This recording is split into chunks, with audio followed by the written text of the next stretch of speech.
Hello, and welcome to Blue Moon's ChargeBack Processing demo. ChargeBack Processing provides deduction management capability for cash receipts processing to meet the needs of wholesale distribution businesses.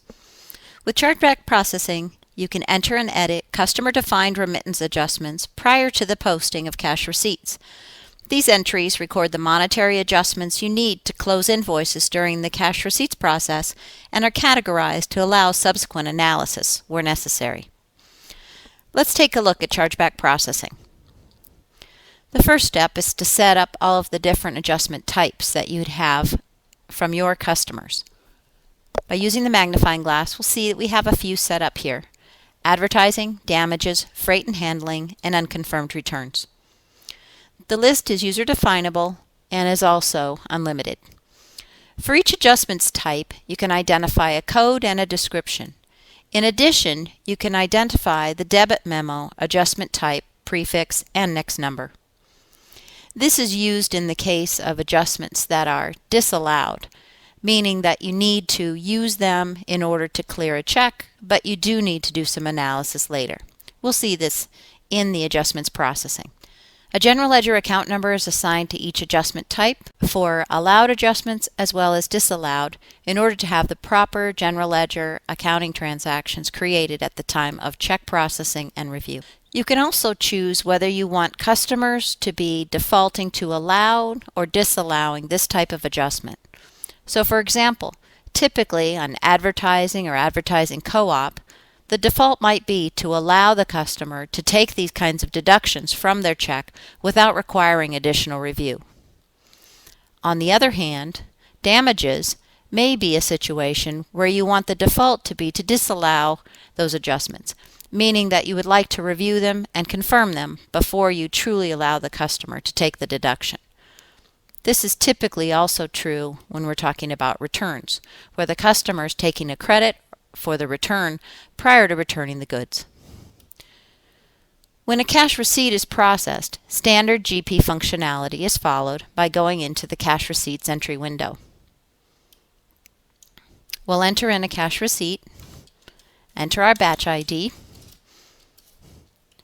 and enter in our customer ID. Today we've received a check from the American Science Museum for $18,838.97. At this point, there are a number of adjustments that need to be put onto this particular payment in order for us to have the proper funds to apply against the outstanding invoices that they're indicated are paid in full. We can get to the adjustments window by either using the keyboard Control-A or by going under Additional Adjustments, and this will open the adjustments entry window. Here's where we would enter all of the adjustments that are indicated on the check stub. Note that these can also be imported. They do not need to be entered in manually. As we enter in each type of adjustment, we'll also enter the reference number. The reference number is key because with your customers, they will probably require the reference number to be used when doing any research whatsoever.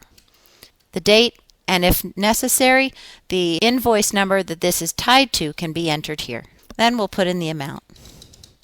You'll notice that the checkbox to allow this adjustment type is marked based on the defaults that we set up when we were setting up this adjustment type to begin with.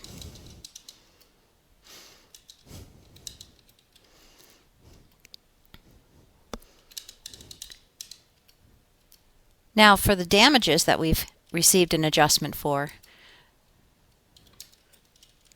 we'll also want to put in the amount here, but we'll notice that as soon as we do, the amount will not be allowed. If we decided to allow this, we could just mark this checkbox. That would not change this customer's default. It would only change this transaction.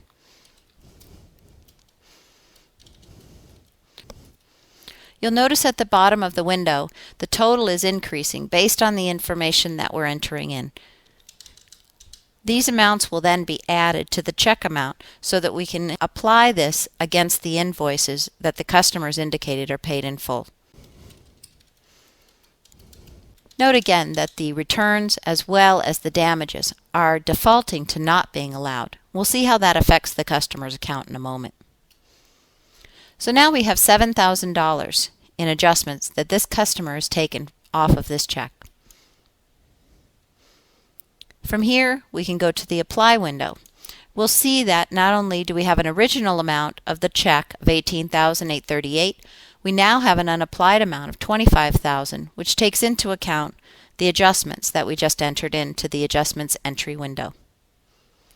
Now we can mark off the appropriate invoices that the customer says are now paid in full. Once we've applied this against the invoices, we can save this transaction and then go on to the next cash receipt. Once all the cash receipts have been entered, typically an edit list is printed. Let's take a look at the edit list.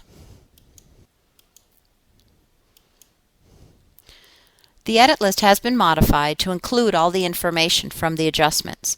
We still have the payment amount of $18,838, and this part is the standard GP functionality. Here in the adjustments section, we can see all of the different adjustments that have been entered in as part of this cash receipt. We can see the amounts and whether the default was to allow or disallow this particular adjustment. We can also see totals of each. Now the general ledger transaction that supports this first has your typical cash debit, accounts receivable credit for the amount of the check. Then we have the accounts receivable adjustments for the rest of the adjustment types that we've indicated on this cash receipt.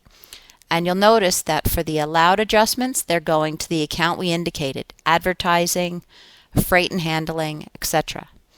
For those adjustments that we are not allowing, they went to the clearing account or the offset account, and we'll see how those affect the general ledger as we process the transaction. Once we've entered all of the cash receipts, we'll go to the posting routine, which can be done through standard GP functionality of posting at the batch level, at the transaction level, or at the series post level. So we'll enter and select our cash receipt for posting through Sales Series Posting. This will produce the cash receipts posting journal, as well as all of the other posting journals that have been selected during this routine. Once the cash receipt has been posted, we'll notice that there's a second batch created with the same batch ID as my original cash receipt batch. This batch is a transaction batch that includes debit memos for every unallowed adjustment that was in that batch. So let's go ahead and post that. This time we'll run the sales entry posting journal to the screen. You'll see as we set up in the Adjustments Type Entry window, we have our prefix and our next available number matching each type of adjustment that we had on the check that we processed earlier for American Science Museum. So the damages, the DMG, is the amount of the damages that we had on that particular check. In addition, we had an unprocessed return for $3,000. Now, by disallowing these, although we know that the customer has indicated that the invoices are paid in full, we're saying that we need to do more analysis before we actually process the credit that the customer is intending to take. For example, in the case of the return, we have a situation where they haven't returned the goods yet.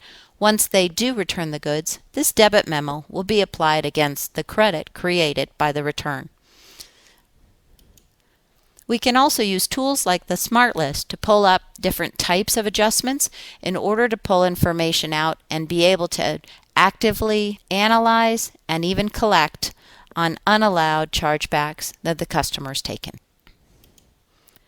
This tool provides a valuable way for customers and wholesale distributions who work with major retailers to manage their chargebacks, understand where they're coming from, and also have a very easy way of collecting and analyzing and reviewing the amounts of the chargebacks in order to properly have an accounting of all of them.